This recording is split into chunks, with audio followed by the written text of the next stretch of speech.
Nicki Minaj takes over AmFest, praising Donald Trump and taking jabs at Gavin Newsom. Marco Rubio is issuing a stark warning to Europe regarding free speech erosion. Tulsi Gabbard is also coming out warning that Islamic ideology is freedom's greatest threat. We have Donald Trump seizing another Venezuelan vessel, and there is a lot more to cover because the Epstein files dropped as well. All that and more here on the Bald Brad Show, folks. Well, in the news today, Nicki Minaj was the one to take AmFest by storm and surprise the crowd. And well, let's just say people went bonkers.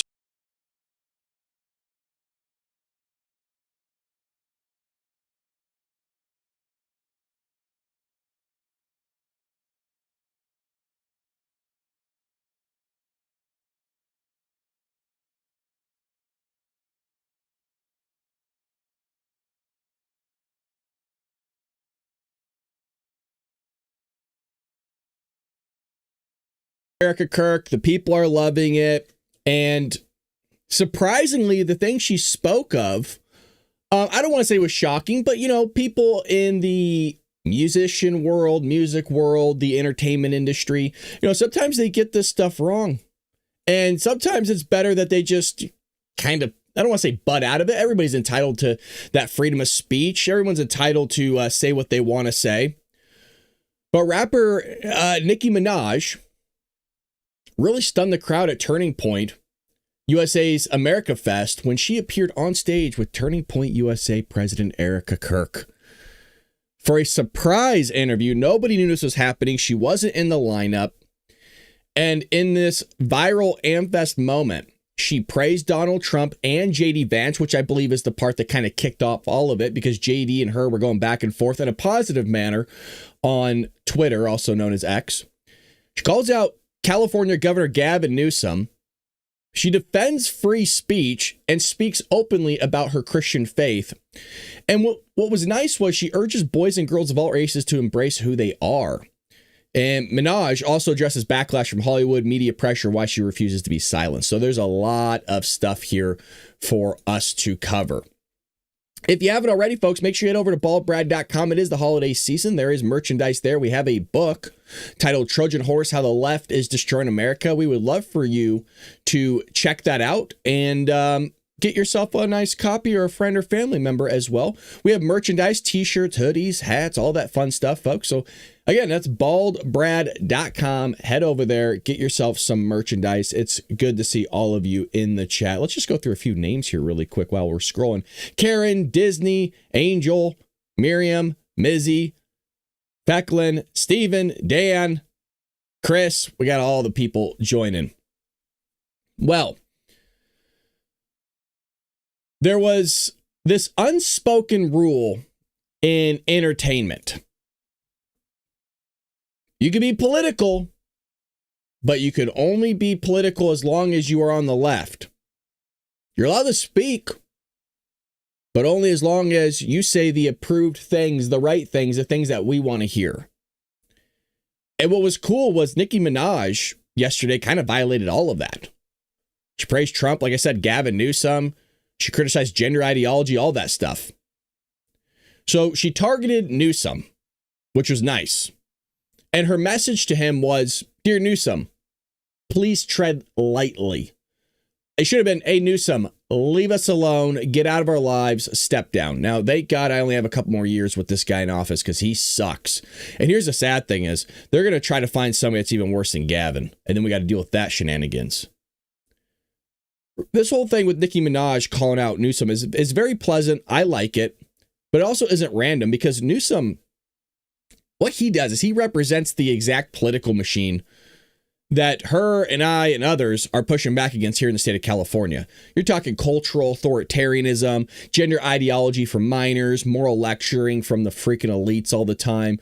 It's rules for everyone else except rules for themselves. And what's nice is when somebody like Nicki Minaj steps up and says stuff like this loud, it lands differently because people feel comfortable in that realm speaking up.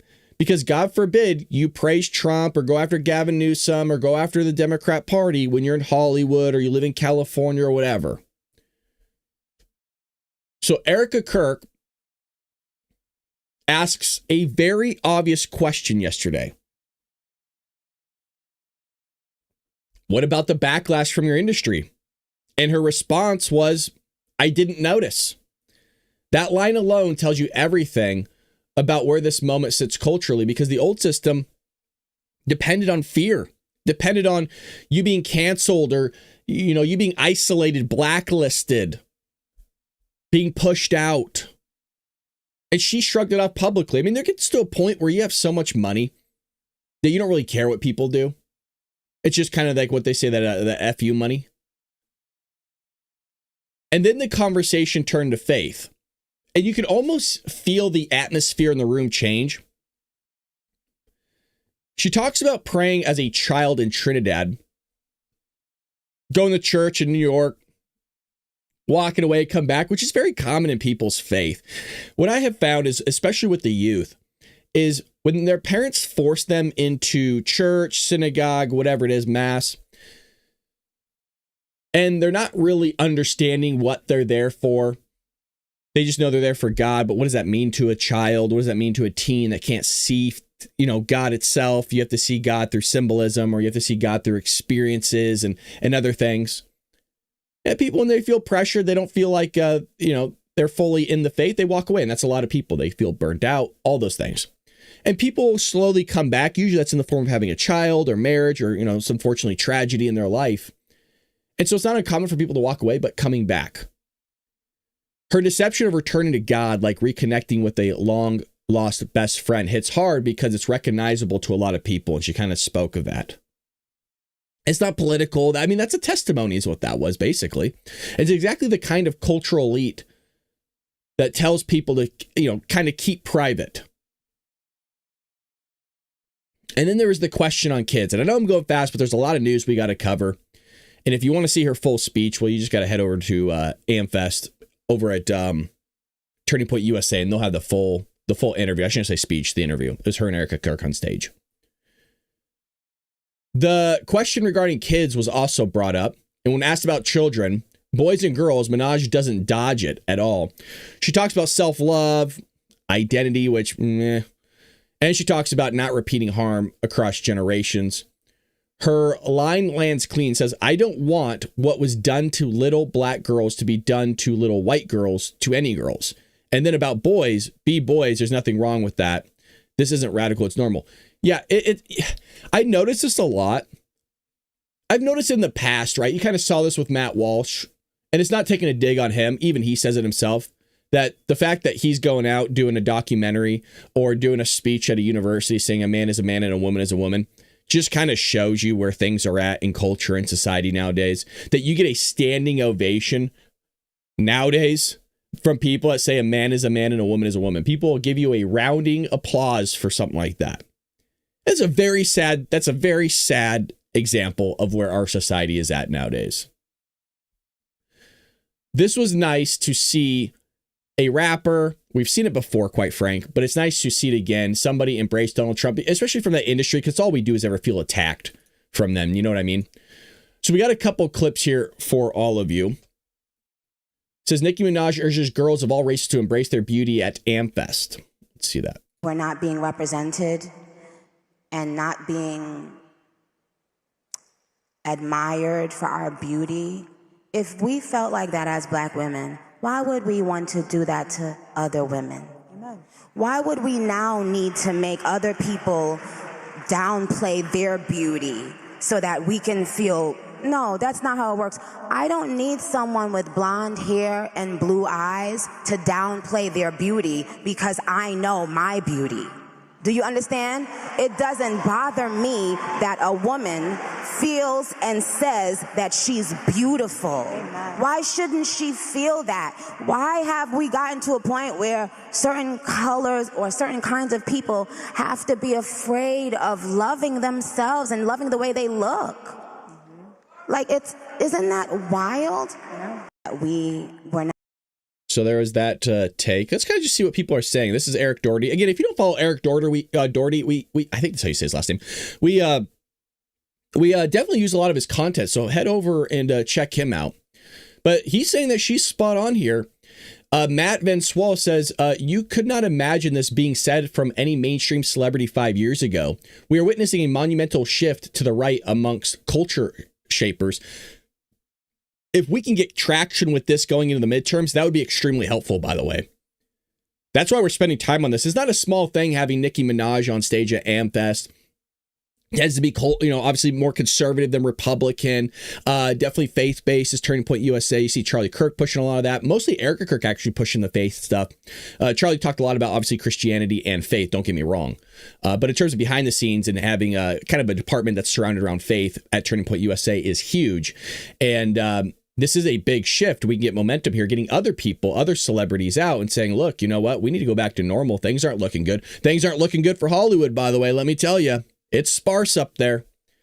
This is a massive, massive testament to President Trump and his work and everyone who fought so hard against wokeism. Nicki Minaj is 1 point with everything she has said. Glad she is here. I didn't have Minaj on my bingo card. Awesome. Nobody did. That was very a shock. And again, it goes to credit to JD Vance for going back and forth with Nicki Minaj regarding those memes and just seeing that, hey, you know what? These people aren't stuck up. They're average guys. I mean, you can't say JD Vance is not an average Joe. JD is totally the type of guy that would hang out with all of you as well as all of me. He wouldn't judge us. He would embrace us. That's how JD is. Okay, so we got that one. Then Nicki Minaj vows to defend Nigerian Christians at AmFest. This is something that I'm so surprised is not more viral in the news, I suppose, is the way to word that. Look, just check this out. I mean, you guys know about the story already, but it goes a little step further here. It says at Turning Point USA AmFest on Sunday, the rapper surprised the crowd, which we already know during Q&A, declaring she won't be silenced by bullies and vowing support for Christians worldwide with a special focus on Nigeria, where over 7,000 people were deleted in 2025 alone. 7,000, you guys. Remember, 9/11 was what, 2,000 to 3,000, somewhere in that range? This is 7,000. She praised Trump and Vance as one of us, drew from her love for Nigeria's fans, and received a standing ovation. Her long advocacy includes UN speeches and Trump White House work, bridging her pop stardom with calls for religious freedom. Are we going to get a Nicki Minaj rap song about Donald Trump and JD Vance and getting JD and Trump out there just boom, boom, boom, just start rapping? I don't know what that was. Don't ask. All right, it's morning. Don't judge me. Minaj said something at AmFest that was really profound. I'm paraphrasing, but she said, just because I want little black girls to think they are beautiful doesn't mean I need to put down little girls with blonde hair and blue eyes. Well, it's true. And this is also kind of goes a little bit deeper. It's this idea that you have to attack like white people all the time now. Like that's a normal thing. That, for example, like say a white girl wanted to wear braids or have dreads or something like that. It's like you can't do it because it's cultural appropriation. It's just silly.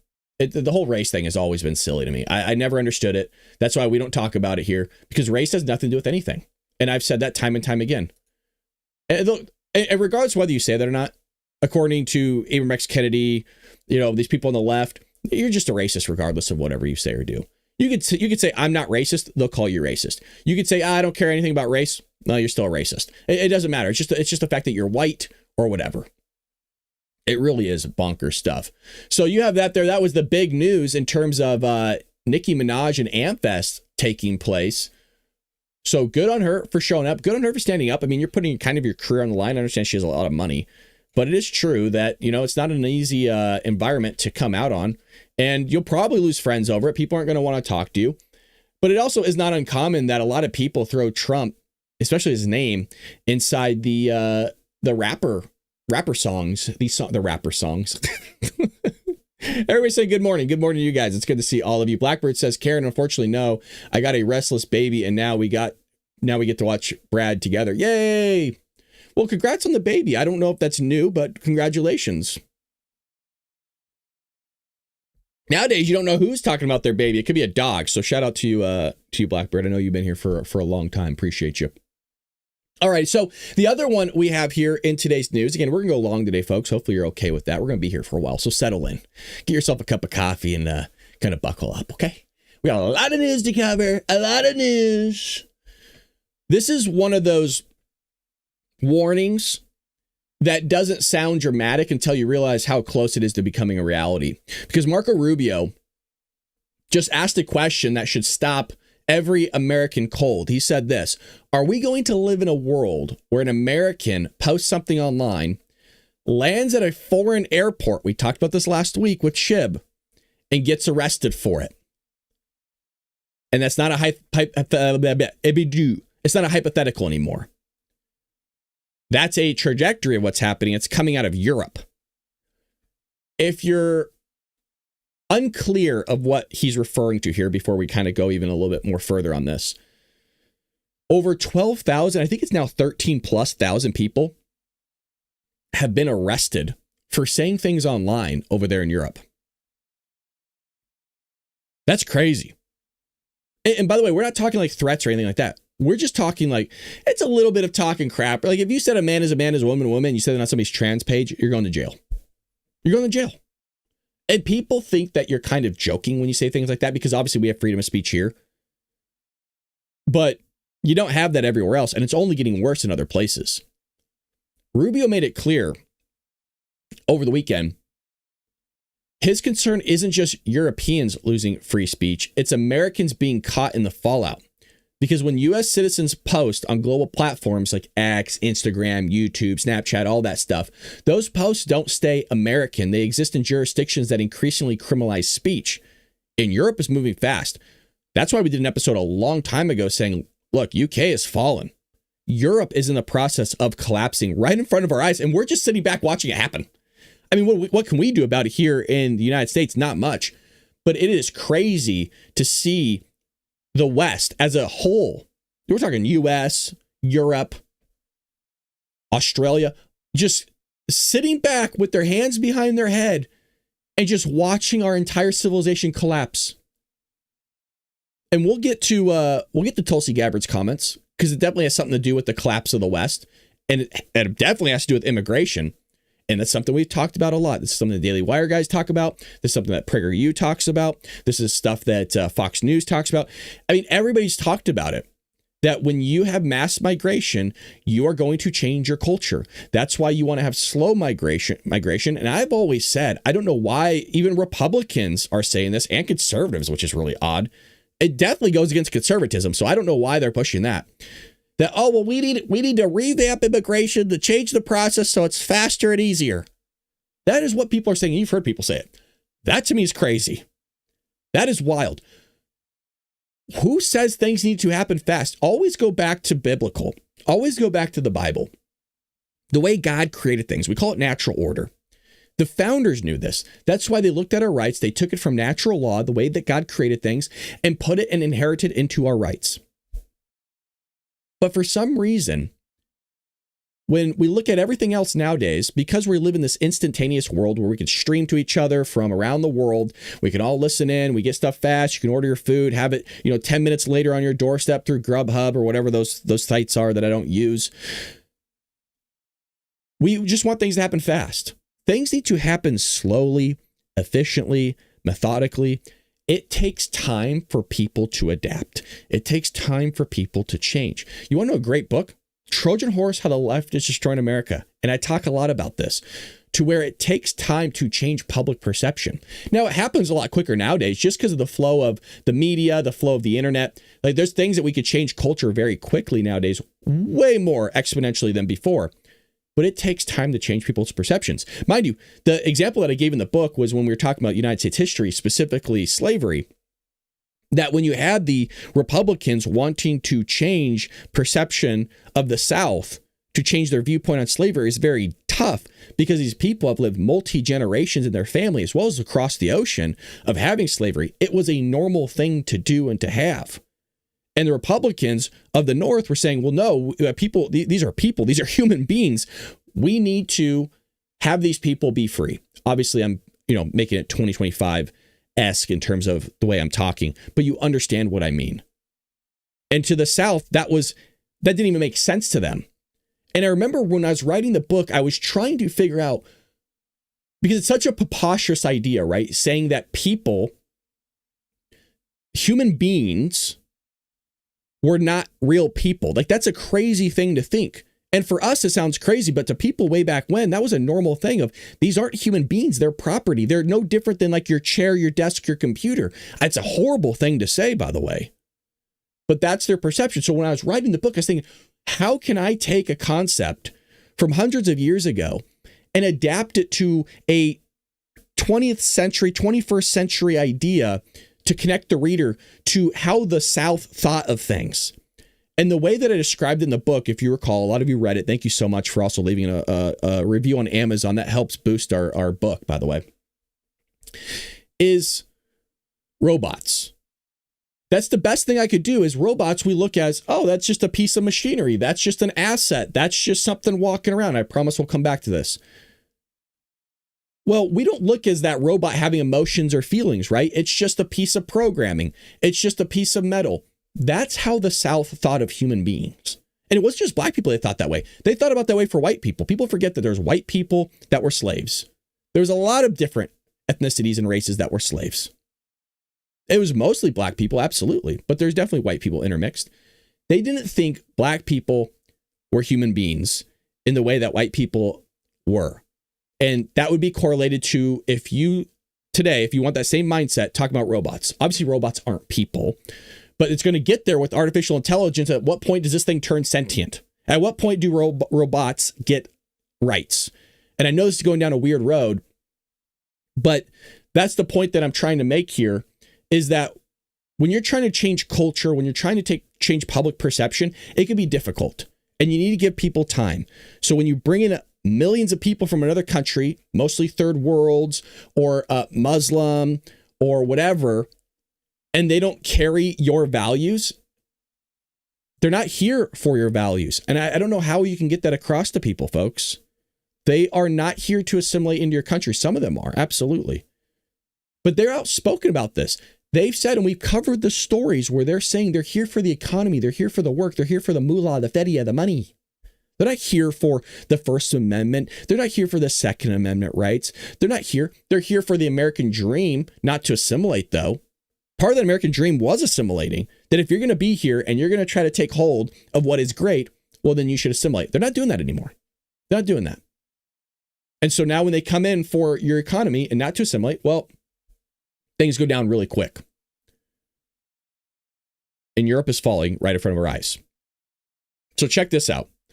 The arrest numbers should terrify you. In the United Kingdom alone, roughly 30 people per day, you're hearing this correctly, per day are arrested for offensive online messages.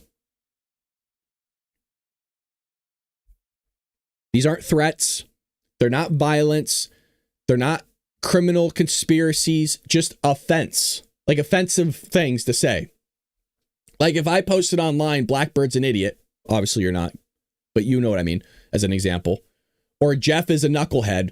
That's offensive to some. It's subjective. That's offensive. You're going to jail, suckers.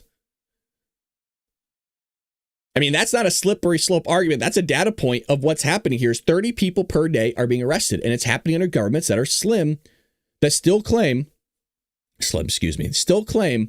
to be liberal democracies. European officials are now openly saying things like, you're free to speak, just not free to spread illegal content. That sounds pretty reasonable, doesn't it? Yeah. Until you ask the obvious question, who decides what's illegal? Is criticizing the government illegal? What about questioning migration policy? Because that's one that we probably should question. What about opposing gender ideology? Man is man, is woman is woman. Well, here in the United States, we were very close to this happening to us, folks, because Jordan B. Peterson said that online. Guess what? He got suspended and removed. I guess banned. You want to know who also said it? Was Charlie Kirk. Charlie Kirk got suspended for saying the exact same thing. The editor of the Federalist, forgot the gentleman's name. He was also banned for saying a man, is a woman is a woman. Y'all remember that one? The obvious truth, objective truth, was no longer treated as truth. And that's where we're at as a society. That's where we're at as Western civilization. The truth is important. The scriptures say the truth will set you free. The truth will set you free. This is evil. This, what's happening over there in Europe, is evil, because you could say something that's objectively true and it's treated as a falsehood and offensive. And Jordan B. Peterson said something great one time. He said, you need to risk being offensive to others in your obligation to seek after the truth. Now, I added an obligation there. We have an obligation to seek after truth. We're going to get things wrong. You are. And we know that. But you have to be willing to get things wrong in that pursuit of truth in the first place and correct what is wrong later. Once speech itself becomes regulated, I mean, if the whole idea of freedom, that's just branding. That's just a thing. You don't really mean it. They have the, what's this thing called? The Digital Services Act, I think is what it was. DSA. And Rubio pointed directly to it and said, under the DSA, platforms can be fined hundreds of millions of dollars. Companies are pressured to over-censor. Well, why wouldn't they? If they're going to be fined hundreds of millions of dollars, well, yeah, you're going to over-censor because you don't want to take the risk. Risky speech is suppressed preemptively. X is already facing, check this out, massive penalties just for refusing to comply. Oh boy, I can't believe nobody's talking about this. This should be all over the internet. If this is happening to X, that means it has great risk to other companies. People always, I don't know what the mentality is of people. Oh, well, that's never going to happen to me. Oh, well, that's not me. But the statistics say that most likely it is going to be you. And for some reason, we always have to think that we're the other guy, right? We're the other 1% or we're the other 10%. Maybe. But most likely not. We're talking about American companies. We're talking about American users and American speech, all caught in Europe's regulatory web. And then we got to wonder, why does the Values Alliance matter? And Rubio's one that emphasized this point, and I think it's crucial. The U.S. works with Europe because of its shared values. Freedom of speech is supposed to be one of them. But if Europe continues criminalizing dissent, criticism, and other wrong opinions, that alliance fractures at a philosophical level. And this is something JD spoke of. I mean, JD said it right to their face. Right to their face. Once speech becomes negotiable, everything else follows. It's not good. Who else gets silenced? And who gets silenced first? I mean, let's go with the groups that get silenced first. Across the spectrum, groups are warning about this. Human rights organizations, you got religious groups, political dissent, journalists are a big one. Preachers, activists, people like me. Because censorship systems never stay limited. They will always expand. What they do is kind of metastasize. They redefine harm constantly. We saw this. It's so funny because there's no real angle to this. It's just kind of like a spread of nonsense. And what I mean by that is, you know, when you classify things as harmful, the left will say, well, the things that you are saying are harmful. But then if you don't say anything, well, your silence is complicit in being harmful because you should be speaking out against the harm that's taking place. But you just said if I spoke out, it's harmful.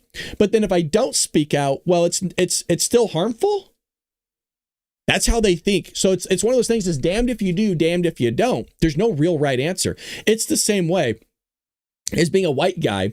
And this goes back into what I was talking about before in slavery and how the left thinks, is with critical race theory, also kind of like critical law studies, that critical race theory is an outgrowth of critical law studies, is this idea that, well, you're inherently racist because you're white.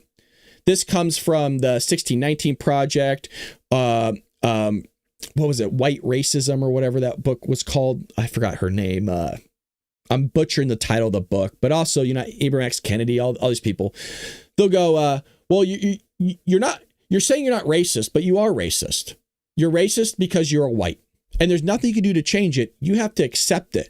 And if you haven't accepted it yet, and if you really don't think you're racist, well, that's just an unconscious bias. You just don't know it yet. But if you really dig deep and you really look through yourself and you pray about it, you will really see that you are racist. It's a crazy ideology. They'll be free to say that crap over there in Europe.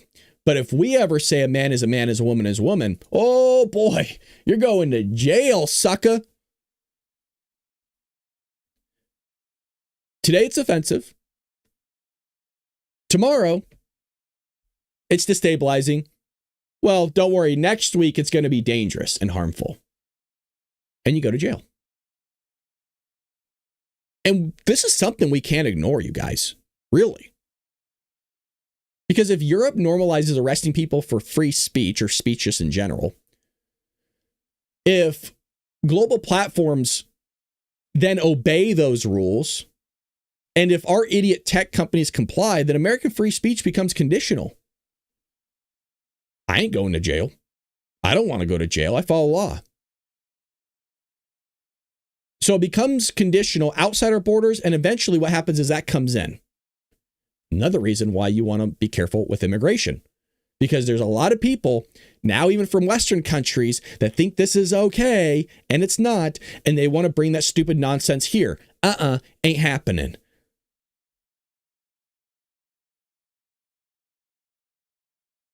Did I not write a book that's titled Trojan Horse, How the Left is Destroying America? You are seeing it happening. They are trying. And I know that you know this. I mean, hell, you don't have to look any further than Black Lives Matter burning down cities, man. They're targeting people of faith, Jewish people. Look what's going on with anti-Semitism, man. This stuff is crazy. People are targeting Israel left and right. Oh, they're evil. They're terrible. Blah, blah, blah. All the while, they're like beheading kids over there like the Middle East. You know what I mean? They're pillaging entire villages. It's crazy. People have lost their damn minds. They're going after Christians. I just got done telling you they deleted like 7,000 of them just this year alone over there in Nigeria. No big deal. Deleting 7,000 Christians, whatever. But if it was Muslims, oh boy, we got to have a conversation about that. Yep. Craziness, dude. I don't know what the heck's going on. And this isn't about Europe drifting left. It's about, the West losing its spine, man. You got people just saying all bunch of nonsense on the internet nowadays.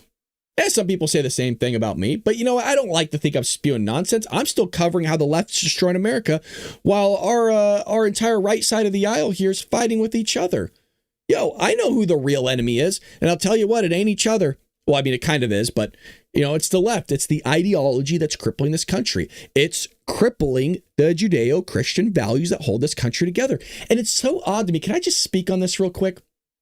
I heard somebody say this weekend, and I love the guys over at the Crucible. Big fans of them. I watch them all the time. I think it might have been Jake I heard, and I love Jake. But somebody, I don't know if it was over there. It could have been somewhere else. And I don't know why I'm throwing the Crucible now. I watched them a lot. But he said that we just have Christian. It wasn't Christian. People didn't understand the whole Judeo-Christian thing. It's like you can't have one without the other. Do you know what I mean? Like let's just say you cut out the Old Testament. Okay, so you just have the New Testament. I would like to point out that ruins entirety of Christianity. You have to have the Old Testament Judaism to get to Christianity in the first place.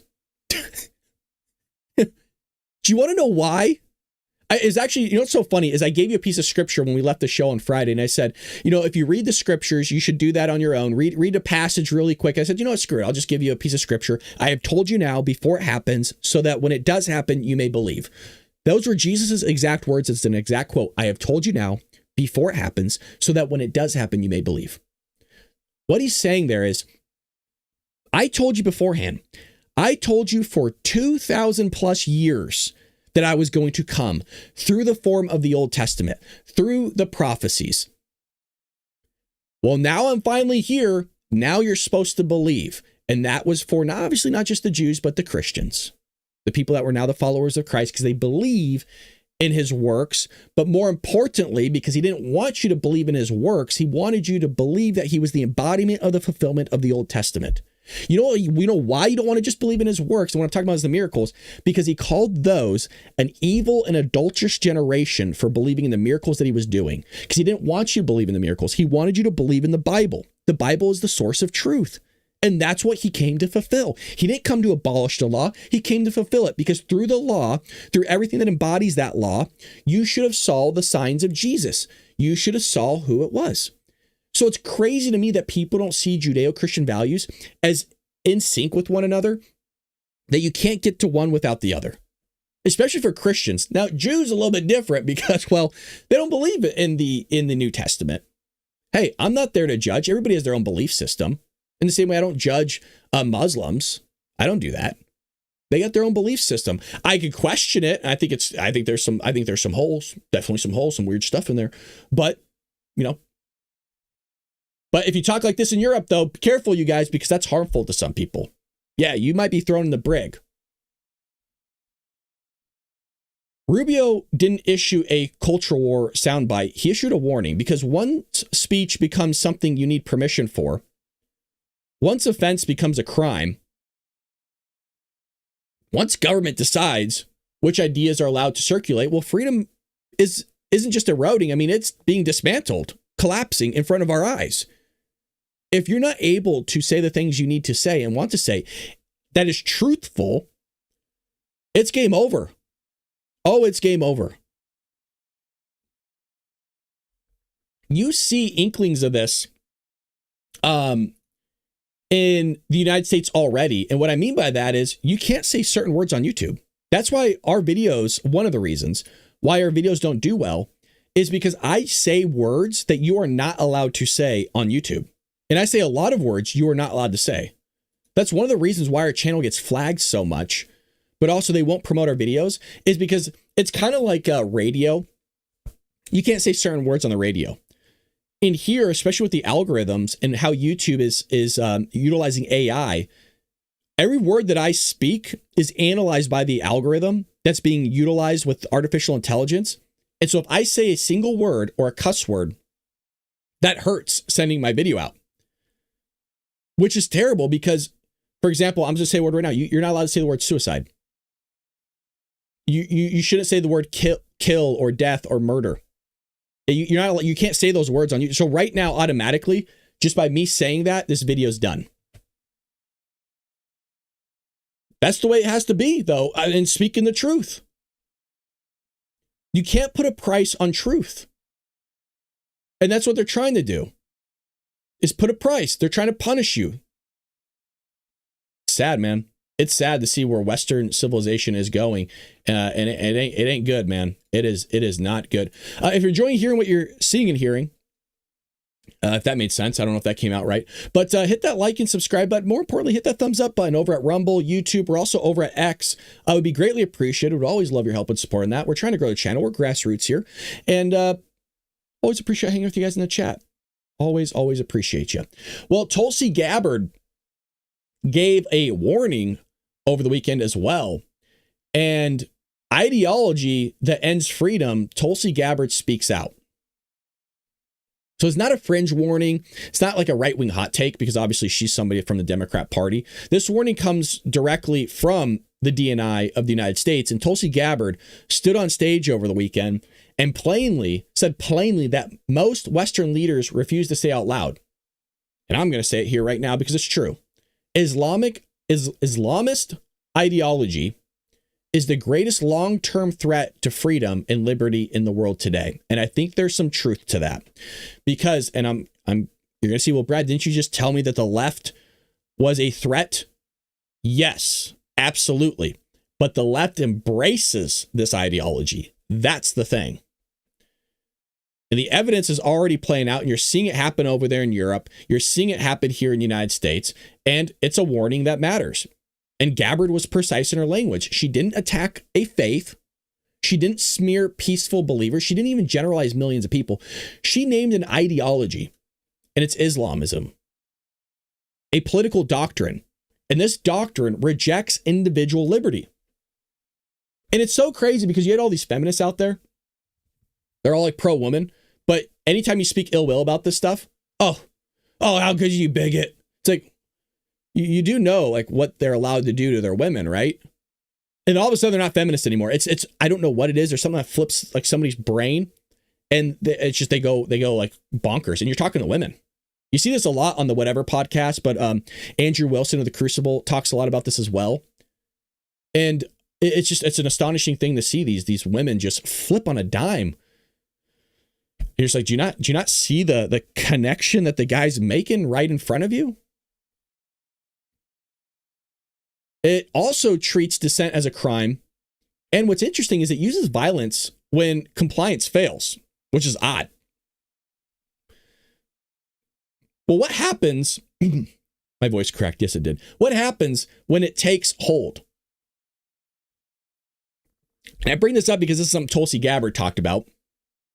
And her warning was blunt. Where Islamist ideology is implemented, freedom dies. You'll have speech disappearing.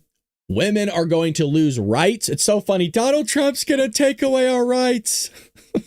You see this a lot with like the trans community. And then you ask them like, okay, what rights are you losing? They can't name anything. You know?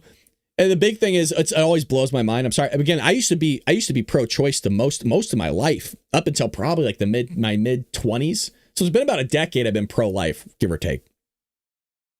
But it's so crazy to me that when you talk to women, the one thing that they say they're losing their right to is murdering babies. Yep, you have a right to murder people. It's crazy, dude. The culture that has changed here in this country because of immigration, because we allow these psychos to spew a bunch of nonsense all the time without any pushback. This is where you get an entire party that will roll up with RVs that are abortion clinics to delete babies. I mean, that is just like what they did in sacrificing people down south over there thousands of years ago, and where they're deleting like 80,000 people by cutting out their hearts while they're alive and just throwing them down the staircase there. In that movie with Mel Gibson, for example. Well, now they're just chopping up babies inside the womb and just throwing them into a trash can. Yeah, that's the rights they want. Yeah, to delete people. That's cool. No, that works out great. By the way, we also have a great chapter. I think it's the last chapter of the book. It might be chapter 12. Abortion. I think the book does a great job. I know I'm promoting it a lot, but I really do think it's a great Christmas gift. And I really want you guys to read it because each chapter is like its own book. Each chapter is going to build even more curiosity. And look, we don't need an entire book on one subject, in my opinion. If you want to go deeper, obviously those books are available. But I love because I give you what you need really quickly, just like I try to do on the show. So the Muslims who are Americans should be deported? No. And that was what was key, Miriam. So if you look at it, she didn't attack a faith. So that's important. And she didn't smear peaceful believers. And she didn't generalize millions of people. She named an ideology. And that's what's kind of key here and important. So no, we shouldn't deport Americans who are Muslims. I think that's crazy. But her warning was blunt because minorities are persecuted. Religious dissent is being crushed. And it's not a theory. It's being observed in reality. I mean, heck, you can look at Iran, Afghanistan, parts of the Middle East. And what you're also seeing is a great example. I mean, you're seeing it in real time, which is a remarkable thing to be living in history and seeing what's going on with Western civilization, because, you got to think throughout history. People have seen this in the past, but we're witnessing what we saw in history. I mean, you're talking hundreds and hundreds and hundreds and hundreds of years ago take place. We're watching it happen in real time. So the stuff that we saw in our history books, like all these great civilizations collapsing because of ideologies from the inside out, we're watching it happen with Western civilization right now, and possibly even America. Europe is the warning sign. And Christmas here is approaching, and she gave a chilling fact. Germany is canceling Christmas markets due to Islamist terror threats, you guys. And we covered this last week. I mean, think about that. You have these ancient traditions, these public celebrations occurring, and entire cities are altering their culture, not because of the weather, not because of economics, but because free societies are afraid to gather openly. I mean, that's not tolerance, man. That's retreat. That's retreat. What that is you are like a dog putting your tail between its legs and scurrying off because you're too afraid to stand up for what is true. I'm going back to the Bible when I say it. We're supposed to embody Christ-like behaviors. We fall short. All of us do, including myself. I definitely fall short. Your values, those Judeo-Christian values, are non-negotiable. That is the truth. There are some things that are non-negotiable. Truth is non-negotiable. And what you're doing is you are allowing Western civilization to collapse in real time by not allowing your culture, Western values, to be what they are. And you're allowing people to put the boot right on your face and say, shut up, you will do as I say. And that's the ideology that Tulsi Gabbard's talking about. Here's another crucial point that she made. This ideology doesn't begin with bombs. It begins with pressure, intimidation, demands for compliance. You will shut up and do as I say is what they're doing. And if you refuse, it's not cancellation. I don't worry about that. It's not deplatforming you anymore.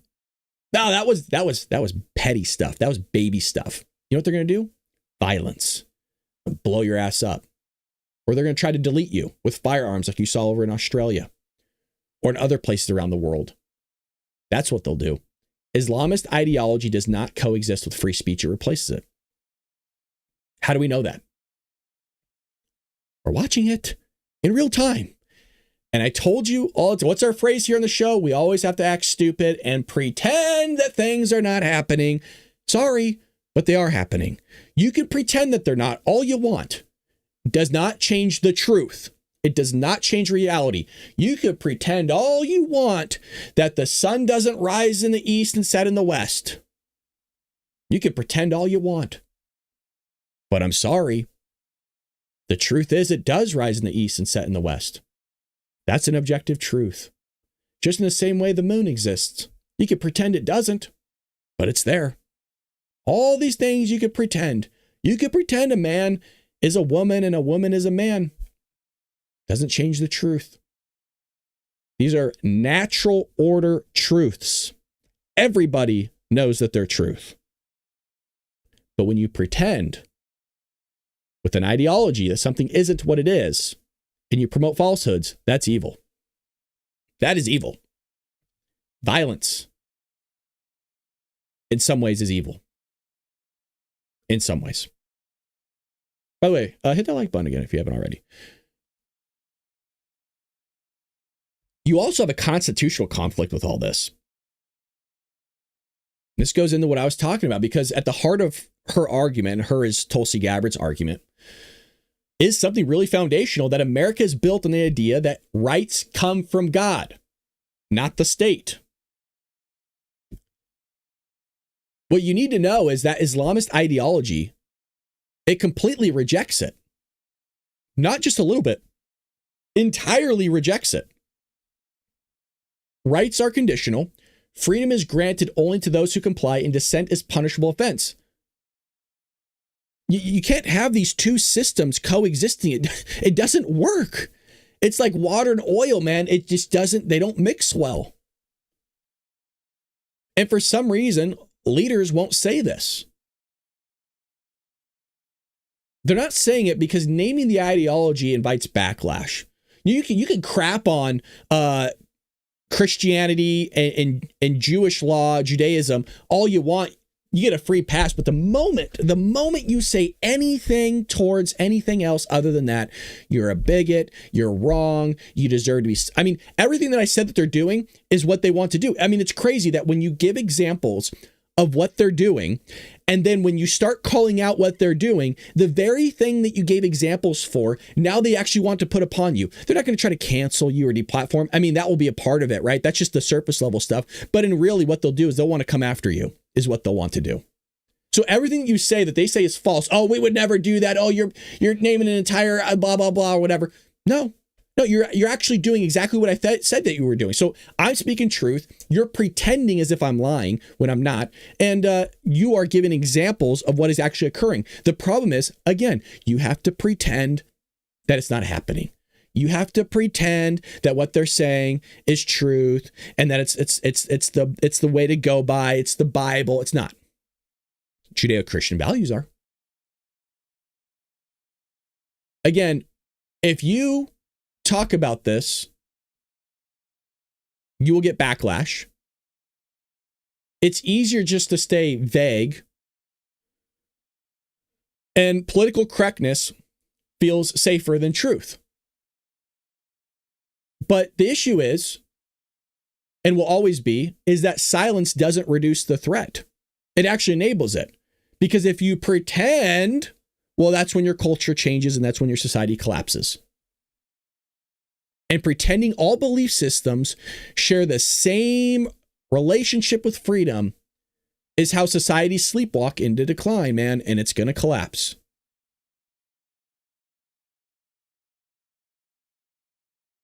She gave clarity in her message over the weekend.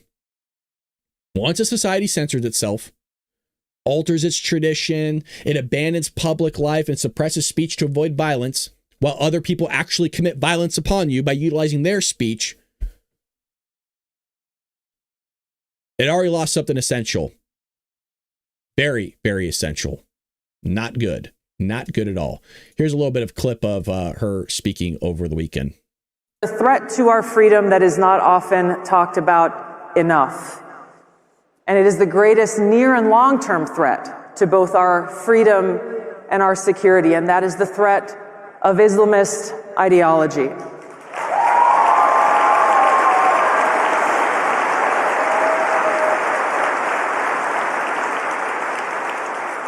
It is propagated by people who not only do not believe in freedom, their fundamental ideology is antithetical to the foundation that we find in our Constitution and Bill of Rights, which is that our Creator endowed upon us inalienable rights, the right to life, liberty, and the pursuit of happiness.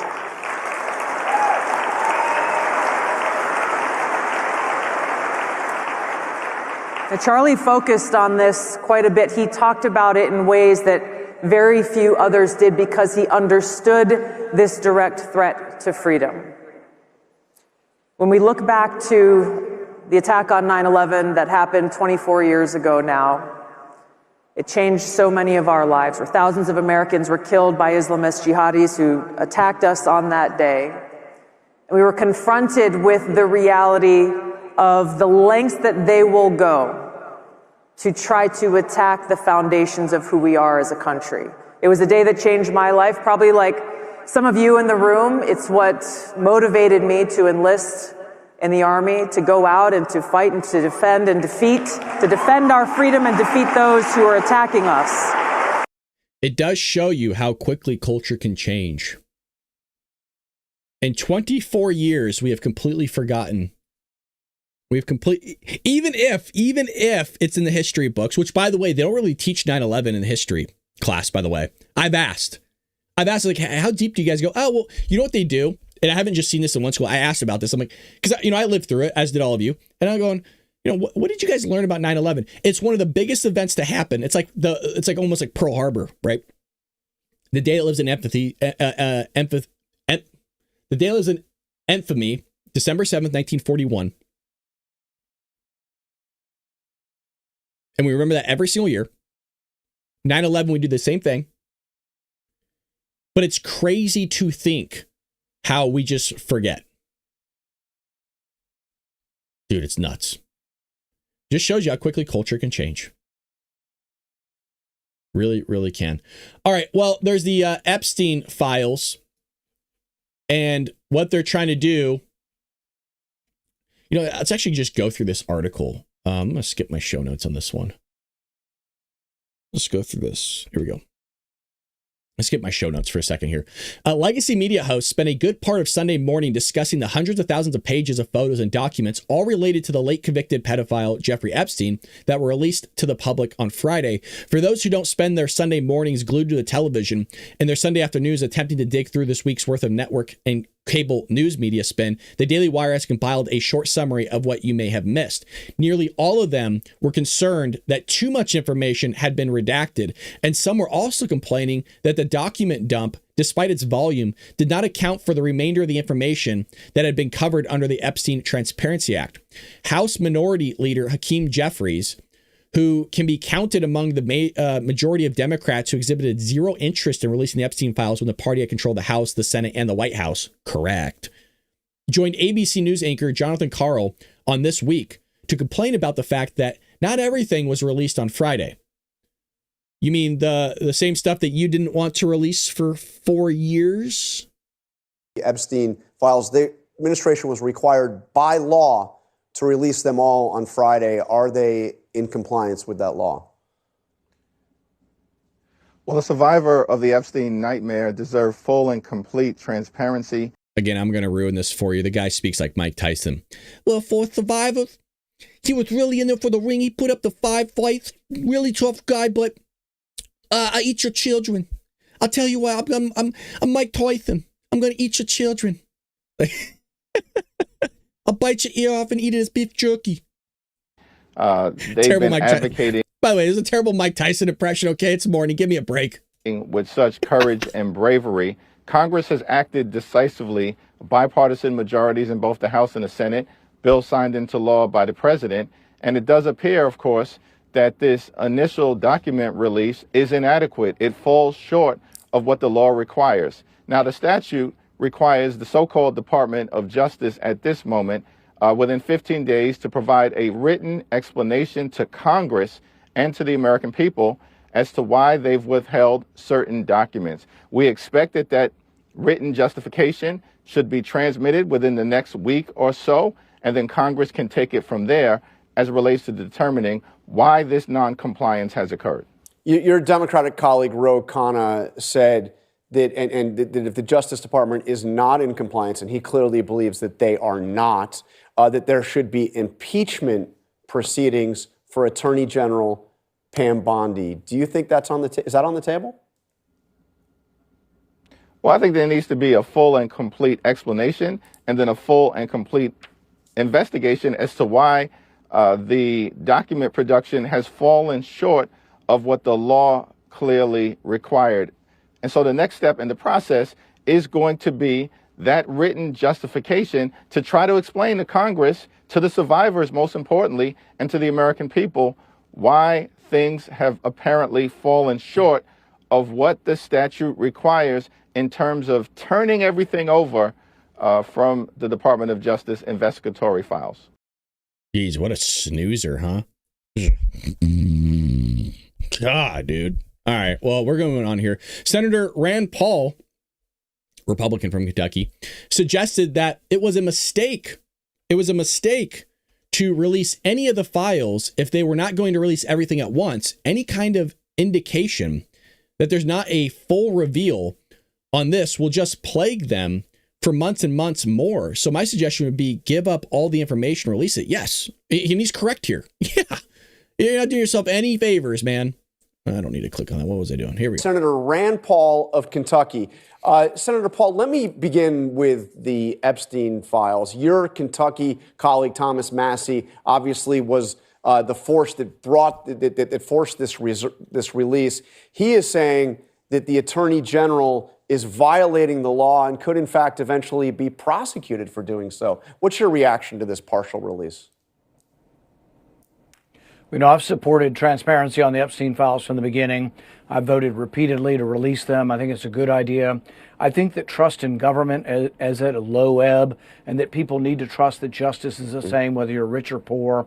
And people tend to believe that some rich people got off scot-free in the Epstein case, in the Epstein files. So I think it all should be released.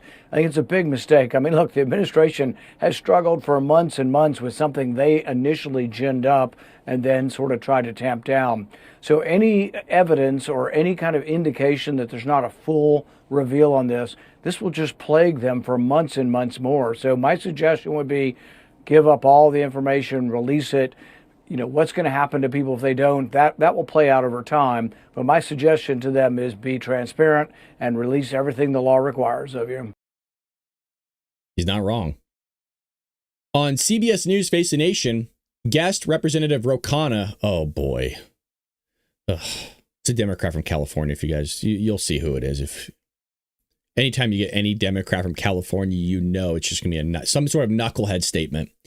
And then you have Thomas Massie, a Republican from Kentucky, claimed that the Justice Department was floating the letter and the spirit of the law with the Friday document dump because it was incomplete and because it was so heavily redacted. Because in these past 48 hours, we have seen the Justice Department acknowledge it's an incomplete release, but they have put out more than 13,000 files. They say more will come. This isn't everything you asked for just yet, but would you acknowledge that they are complying with the spirit, if not the intent of your law? No, they're flouting the spirit and the letter of the law. It's very troubling, the posture that they've taken. And I won't be satisfied until the survivors are satisfied. You know, I said in the hours leading up to this release that we will know if they are complying if they implicate any of the other criminals that are involved and the suspects that are involved, that the witnesses, the victims themselves have given to the FBI, and they've never been mentioned. Well, they sent a 6-page memo to Congress, and they cited pre-existing laws as reasons that they aren't going to follow our law, Massie added, claiming that he knew of a number of men accused of sex crimes related to Epstein whose names were not included in those released documents, and it was unsure as to whether they'd ever be released. I saw in a video that you posted, you had a very specific benchmark of success here. You said you know there are at least 20 men accused of sex crimes known to the FBI. How do you know that number, and do you know those names? Yeah, the survivors' lawyers have told me those numbers, and they've described their professions in general, but they've only given me one of those names, and I mentioned that in a congressional hearing, Jess Staley. So I searched these documents. I didn't see Jess Staley's name, nor did I see 19 other names. And here's why we shouldn't be optimistic that Blanche or Bondi are going to release these things. They sent a 6-page memo to Congress and said they cited pre-existing laws as reasons that they weren't going to follow our law. For instance, our law requires them to release information regardless of embarrassment, but they are trying to say that a previous law prevails when it doesn't. Common sense says it doesn't. The Privacy Act doesn't protect them from that. And then also, as Rose said, internal communications, they're using a FOIA standard that doesn't apply because our law already says they have to give us internal communications. In terms of the gentleman there you referenced as accused, I mean, being in the document doesn't necessarily prove criminal behavior, right? Correct. And in terms of the redactions, what the Deputy Attorney General... Do you notice that she never says that following Donald Trump? Do you guys notice that whole thing? Whenever they say, well, Donald Trump's in the documents. Yeah, we know that Donald Trump's in the documents. You're not giving us anything new. We've known that for 15 plus years that the guy was in the documents. OK, we've known that. There's not anything new. But, you know, she never follows up. And I'm not just going to point the blame at her. The media never follow up with, well, that doesn't mean he did anything. It's always some nameless guy or 19 other people. They named one of them just now. Well, it doesn't mean they committed anything. It's just, their names are in there. So why don't you say that about Donald Trump? Said is that they were abiding by your law, and also a judge in New York had ordered them to listen to victims. So they're claiming that information that they had initially even published Friday, they had to pull down because they were trying to protect victims. You don't sound No, convinced actually, that they are abiding by this intent.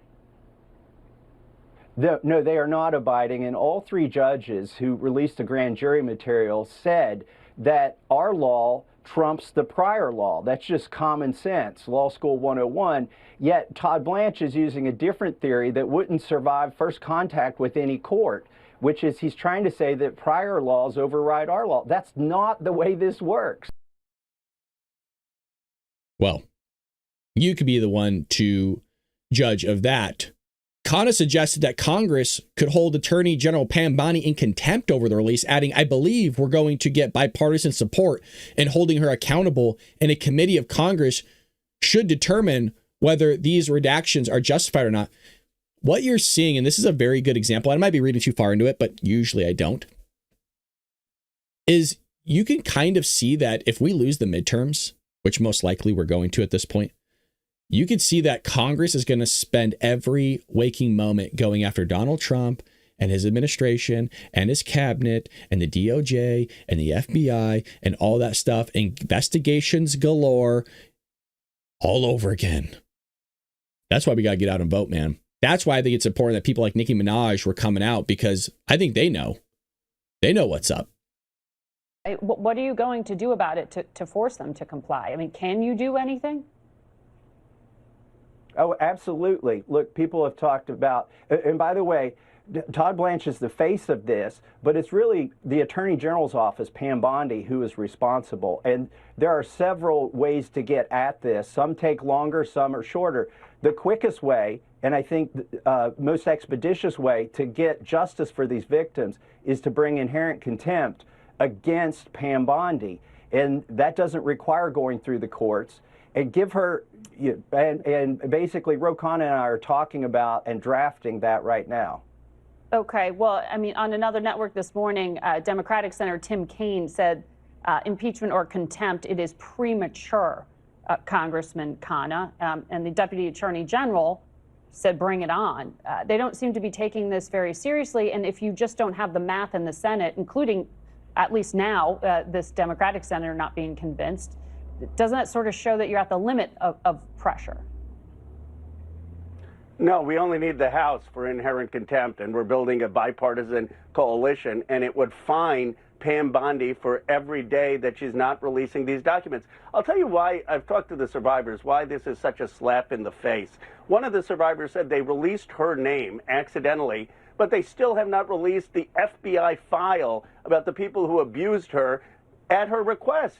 And the problem here is that there are rich and powerful people. We all know this. There are 1,200 victims. They're rich and powerful people who either engaged in this abuse, covered it up, or were on this island. And what the American people want to know is, who are these people? And instead of holding them accountable, Pam Bondi is breaking the law. And this is the corrupt system, the Epstein class that people are sick of. So I believe we're going to get bipartisan support in holding her accountable, and a committee of Congress should determine whether these redactions are justified or not. It's very odd that all of a sudden they want the Epstein files out. It's very, very odd. Okay, it goes a little bit further here. One of the storylines a number of them fixated on came from early reports that suggested a number of redactions were made to protect not just victims, but people who were considered to be politically connected.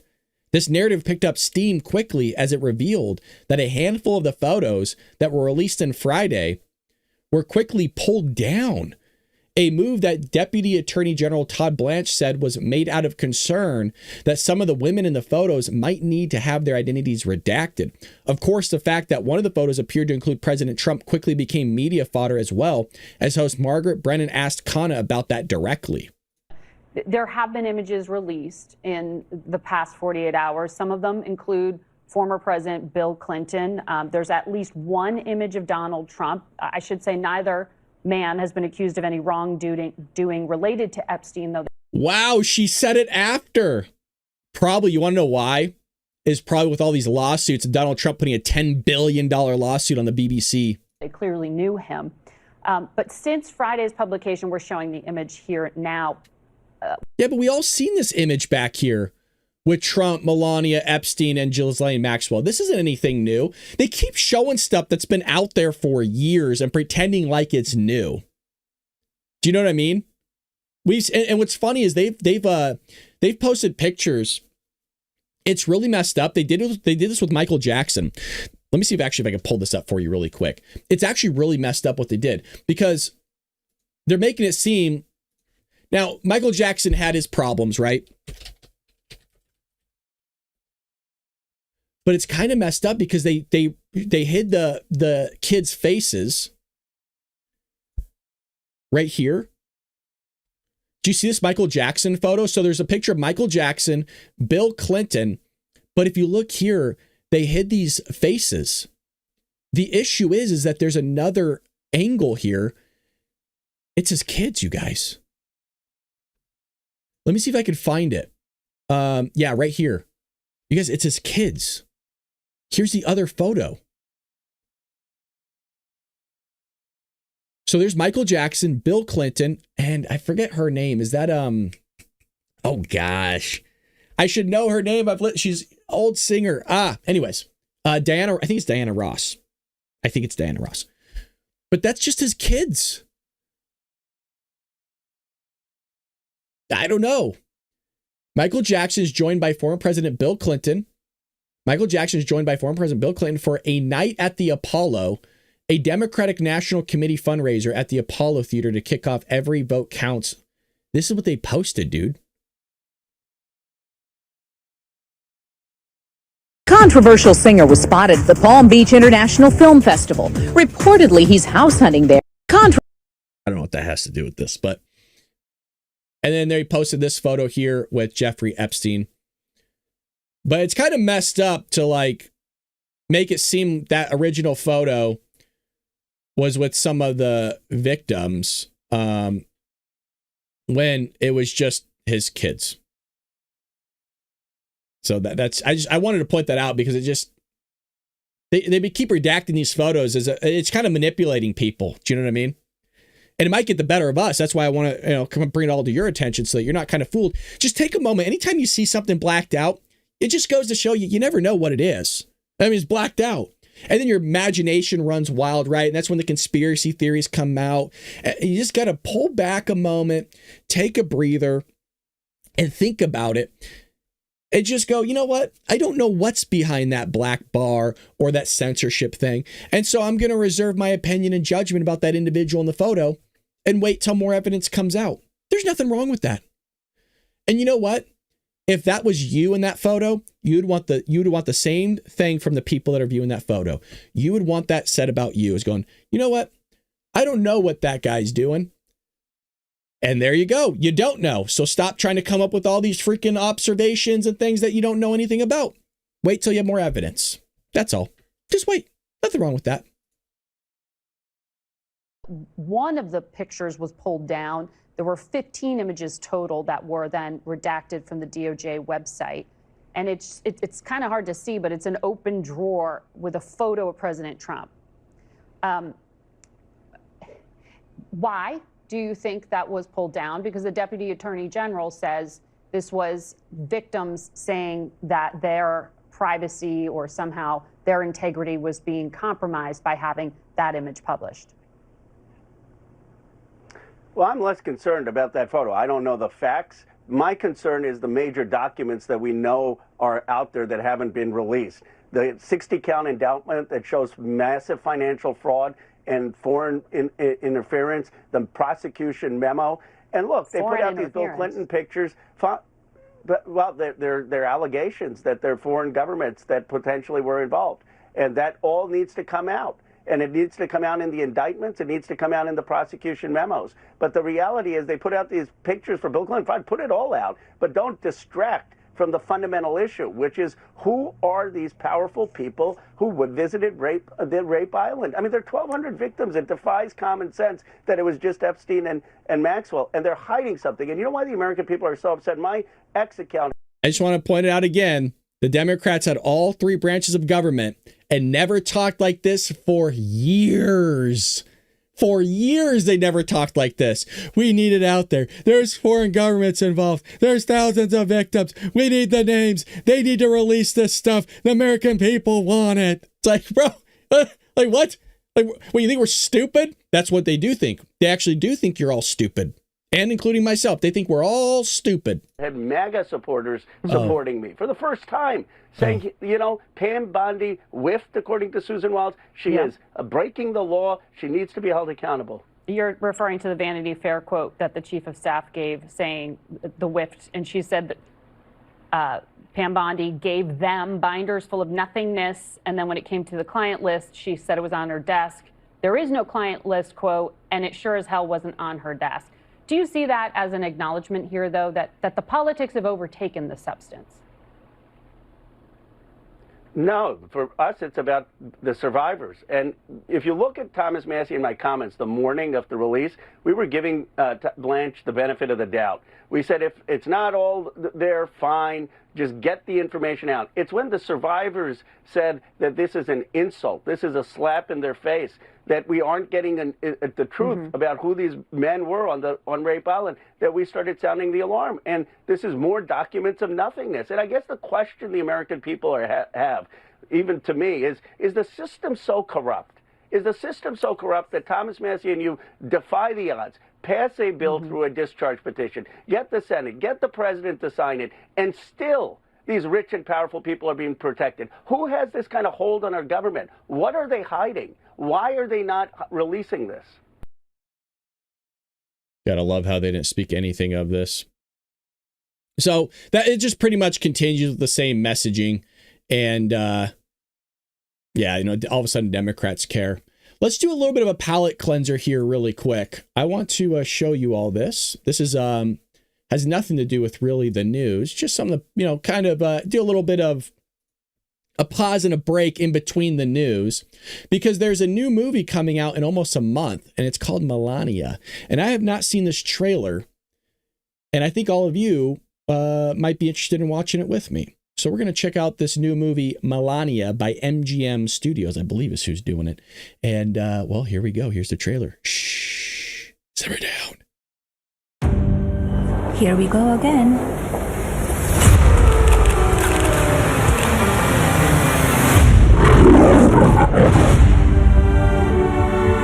You can come in. Come on in. My proudest legacy will be that of peacemaker. Peacemaker under the fire.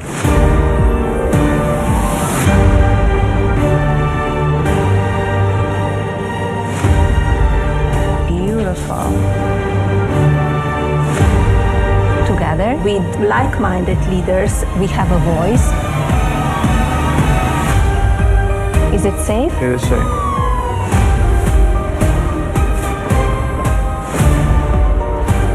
Everyone wants to know. So here it is.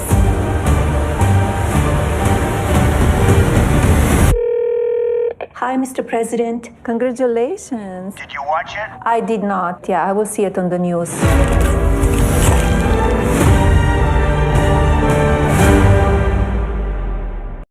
I'll be watching it for the lovely Melania, who does so much for this country.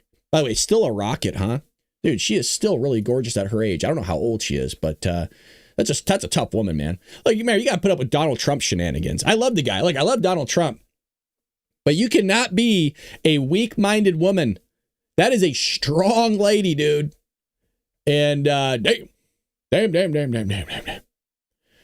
All righty, well, let's see what else we got in the news here. Enough with the Epstein stuff. I'm tired of hearing these idiot Democrats. Oh, well, it's not we care. Oh, we're going to release the files. If you know, we're going to put you in contempt of Congress. Oh, shut up, you idiots. Gosh, I'm sorry to be so blunt and rude sometimes, you guys, but it's so frustrating. Oh, all of a sudden we care. Like, yeah, like we can't. I don't like being treated like I'm stupid. No, I think neither do any of you. We're not stupid. And hopefully I don't treat you guys like you're stupid. And usually if I do, it's not talking to you specifically. It's talking to the Democrats who weasel their way in here every now and then. And even then, they're not all stupid. That's silly to say. But there's some stupid people. And I'm one of them. I'm stupid. I'm an idiot. I tell you, and we know that. I gotta get shirts made. I'm an idiot. We can wear that on the show. All righty. Where were we with other news? Oh, yeah, there was a Venezuela conflict. Where the heck was that at? Hold on a second. Let me find that article here really quick. Here we go. Good. Because U.S. seizes another vessel off the coast of Venezuela. Now, there's something I have to flesh out here, so I want you to take it with a grain of salt. Don't take this as truth, please, because I don't know yet. I saw a video. This is why, because I haven't fleshed it out, haven't confirmed it, that now allegedly Venezuela is escorting their ships with military vessels, the Navy, their Navy. I put that in air quotes because, you know, their Navy is basically a bunch of people with sailboats and throwing sticks at people. Is it a documentary? I think it is I don't know if it's a documentary. I guess it's kind of like a documentary. Yeah, maybe. All right, the United States is interdicting and seizing a vessel off the coast of Venezuela international waters. 3 U.S. officials told Reuters on Saturday, a move that comes days after President Donald Trump announced a blockade of all sanctioned oil tankers entering and leaving Venezuela. The reason why I'm not doing show notes on this one is because we covered it so many times. It's just an update to what's been going on. This would mark the second time in recent weeks, that the United States has seized a tanker near Venezuela, and it comes amid a large U.S. military buildup in the region. The officials who were speaking on the condition of anonymity did not say where the operation was taking place, but added that the Coast Guard was in the lead. I am ordering a total and complete blockade of all sanctioned oil tankers going into and out of Venezuela. And obviously people have their panties in a bunch over this. People are losing it. They're getting so upset. Not upset the fact that the Maduro regime's doing all these things illegally. No. Again, we have to pretend to play stupid that the people that are doing illegal things are the good guys and the people that are enforcing the laws are the bad guys. I said this years ago. This is when Stranger Things was still kind of big, and I know they're having their last season coming out. But we're like the upside down, where right side's up, upside's right, upside do. Everything has to be stupid. And we have to play along with it, unfortunately. And it ain't going to happen. I ain't playing along with jack crap. I'm calling stuff out as I see it. Balls and strikes. The problem with calling balls and strikes in the Major League Baseball is they miss it all the time. And can I do a random tangent here? And this is a question for you baseball fans. I'm a hockey fan, okay? I'm a hockey guy. Played for over 20 years. Did professional ice hockey refereeing. All that stuff. Explain to me why you guys put that stupid box that shows the strike box on television if you're not really going to use it. I know they're bringing it in this most recent season coming up. Why? It's just a question. If you're going to get your panties in such a tizzy over the umpire missing a strike because you saw on national television that it barely hit the box, and you expect a guy behind with 100 miles an hour to call it, why not just have an earpiece in his ear and somebody say strike, ball in his ear, and he could just call it? Why are you wasting everybody's time with that stupid box on television if you're just going to expose the guy for every one that he misses? And you're laying on your couch with your Dorito nachos on your belly, eating, going, idiot. The guy couldn't call a 105-mile fastball on the outside, idiot. Or something. It's like, you know what I mean? Like, you could do better. You know what I mean? If you can, why don't you go try out? They wouldn't need umpires. Well, there you go. Maybe you don't need an umpire then. In hockey, guess what? If we're unsure about a call, guess what we do? We call upstairs. In the NHL, it's called Toronto. And they look at it, because you would think that some of that stuff has a pretty big influence on the game, like balls and strikes. Or, I don't know if a goal crossed the goal line or not. Kind of important to review footage. The strike zone is knee to armpit. That asinine box doesn't even cover the actual strike zone. Well, I don't know. They got to figure it out. Don't complain then when an umpire misses a call and you're not able, when you actually know what the call is. I don't want to hear the complaints. It would be like if I had a camera feed of the goal line and I saw the puck actually cross and they go, no goal. Yeah, it can't happen. By the way, we're not even going to review it. We're not even going to look at it. It's like, the hell? I mean, we're in 2025 going into 2026 here. We still can't, don't get me going. All right, well, enough of that. I'm not a baseball guy, if you can't tell. So, All righty. Let's see what else we have here in the news. Oh, yeah. This was big. I can't believe I almost missed this. Hegseth launches strike on vengeance. Of vengeance. Let me get that up here for all of you. In Syria, after American troops were killed by ISIS, I heard there was something like in the 70s, in the 70 ranges of strikes, like 72 or 73 strikes or something like that. I mean, they were dropping some haymakers over the weekend. Secretary of War Pete Hegseth said Thursday the United States had conducted strikes against ISIS targets in Syria in response to an attack last weekend that left 2 American troops dead. Hegseth said that the strikes were not about starting a new war, but enacting vengeance for an ISIS attack targeting American forces last Saturday. Quote, earlier today, U.S. forces commenced Operation Hawkeye Strike. What a badass name, Pete. Trump came up with that. Hey, Pete. For those on audio, I'm on the phone with Pete Hegseth, but I'm going to be Donald Trump, okay? Hey, Pete. Yeah, coming in. This is the president. Oh, you know that already? How'd you know? Who told you? Caller ID in my voice? Oh, okay. Well, hey, what do you think about? Just hear me out. Operation Hawkeye Strike. I know. It rolls off the tongue. Yes, I'm eating McDonald's. You can smell it. Oh, you're in the room with me. Oh, hi, Pete. Turns out Pete Hegseth's sitting right in front of him. I have fun here on the show. I'd be doing this even if I wasn't.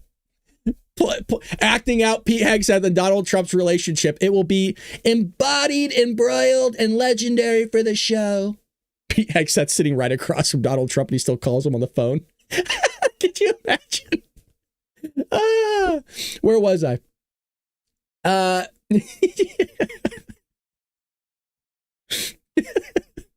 Operation Hawkeye Strike. All right. In Syria to eliminate ISIS fighters, infrastructure and weapon sites in direct response to the attack on U.S. forces that occurred on December 13th in Syria. This is not the beginning of a war. It's a declaration of vengeance. The United States of America under President Trump's leadership will never hesitate and never relent to defend our people. As we said directly following the savage attack, if you target Americans anywhere in the world, you will spend the rest of your anxious life knowing the United States will hunt you, find you, and ruthlessly kill you. Damn. Dude. Pete Hegseth ain't messing around. And I love it. Today, we hunt and we kill our enemies, lots of them, and we will continue. That's what I voted for. That's what I voted for, baby. So this looks like some of the attacks, huh? Look at that. Whoa, hold on a second. Sorry, folks. So what we have here on our screens is allegedly Islamist terrorists. Okay? Islamicists. The terrorists. And you're going to see some big kabooms in a moment. How many was that? Oh, look at that. They got multiple, looks like, or this might just be going so fast that it's actually capturing the image at different rates. But just coming in hot, look at that. That's going to be gone. I don't even know what this is. But kaboom. Everybody have on their glasses? Oh, it's so bright. Oh, dang, they're still going. Dang. Sorry, we'll make that full screen. My bad, boys. Look at all these strikes. Kaboom. You know, there's been reports of, I don't know if this is happening in the Gulf War or the Iraq War on Terror.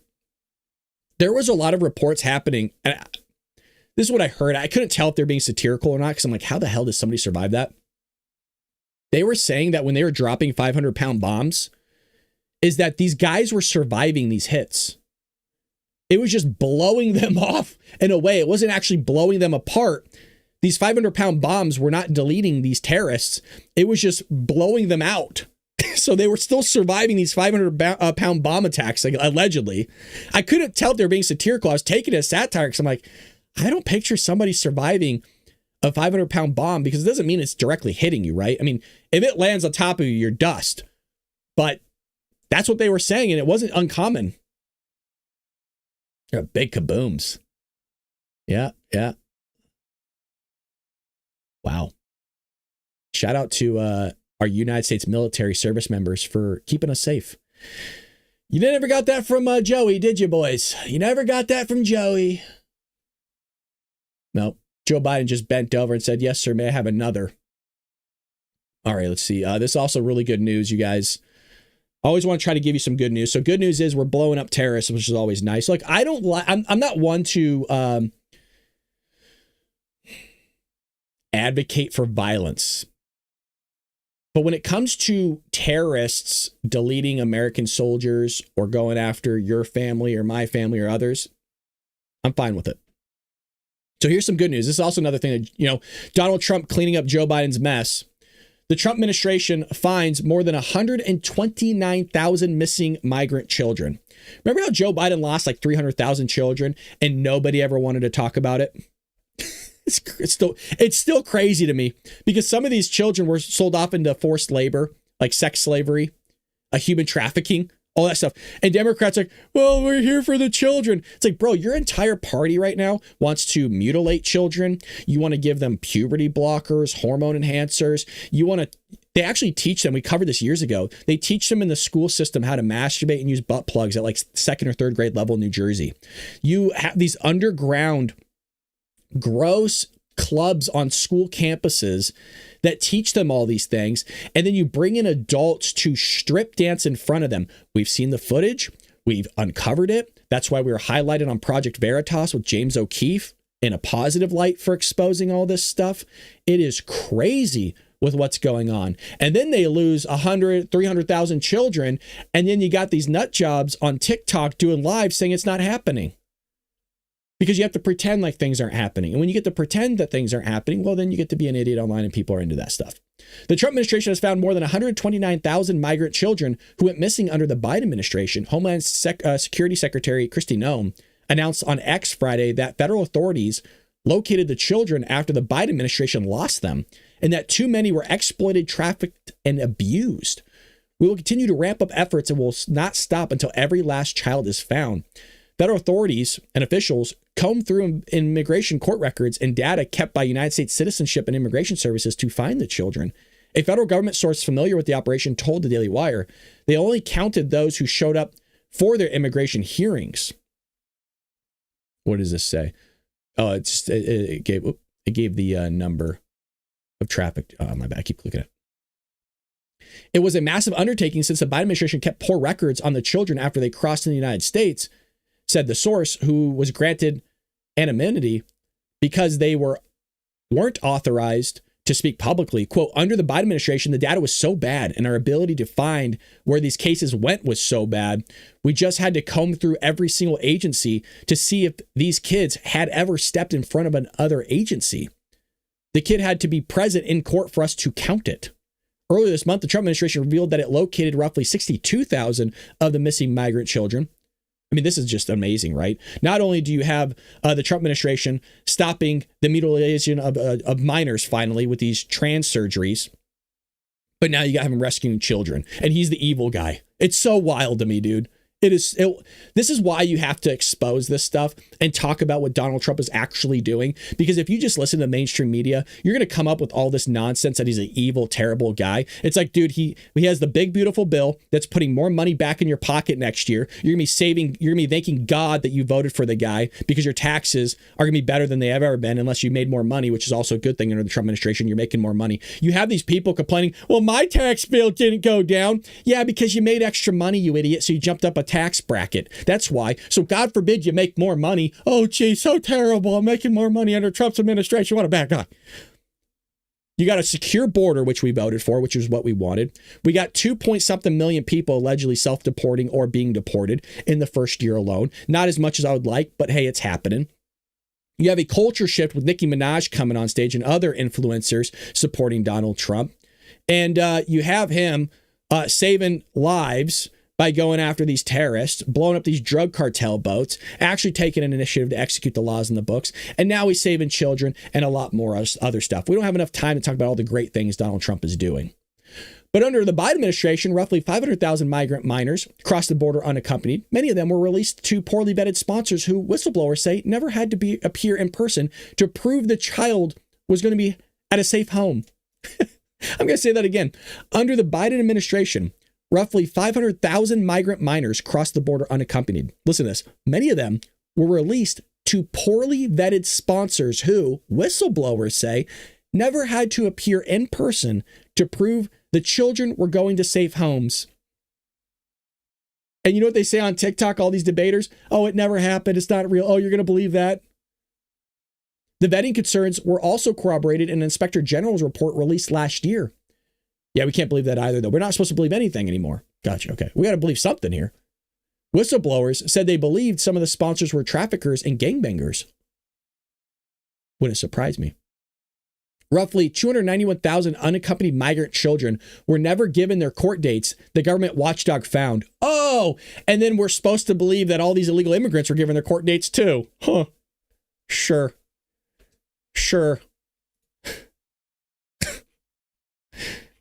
You just really see how evil people really are, man.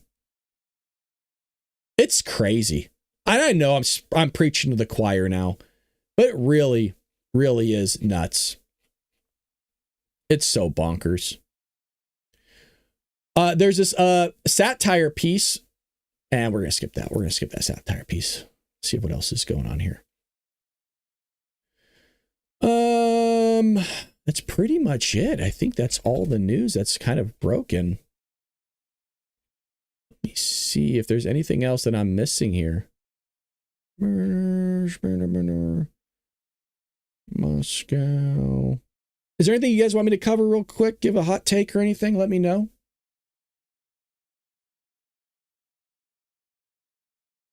I'm just going through the breaking news to see if anything is breaking while we're live. If not, then we'll cut it.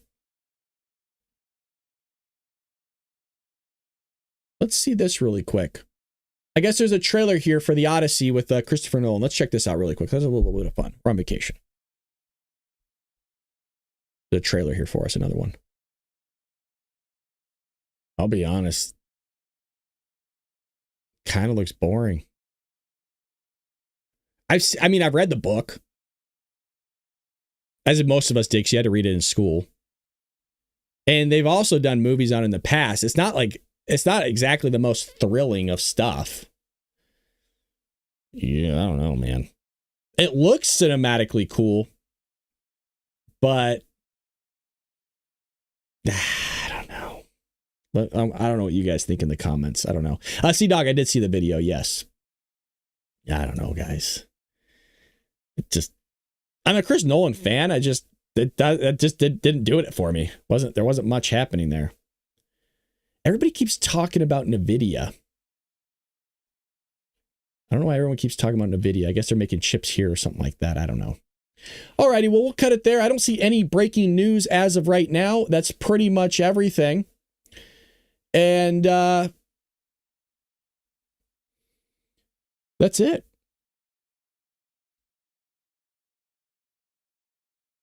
Nothing in the chat? All right. Well, we'll be back here tomorrow for more of the Bald Brad Show. Always appreciate you guys hanging out, leaving me a thumbs up, commenting on the videos, all that stuff. Really appreciate you. Well, again, like I said, we'll be back here tomorrow for more of the Bald Brad Show.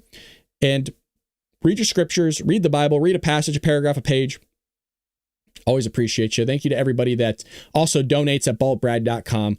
Really, really appreciate that. Helps put money back into the show. It doesn't go to me. It goes back into the show. It allows us to pay for all the services that we use. It allows us to pay for software, all that stuff, which is expensive, you guys. You're talking hundreds of dollars easily for all the software and stuff that we need to run this thing. So thank you to everybody else that just joins. And, well, have a blessed day. Take care, Patriots.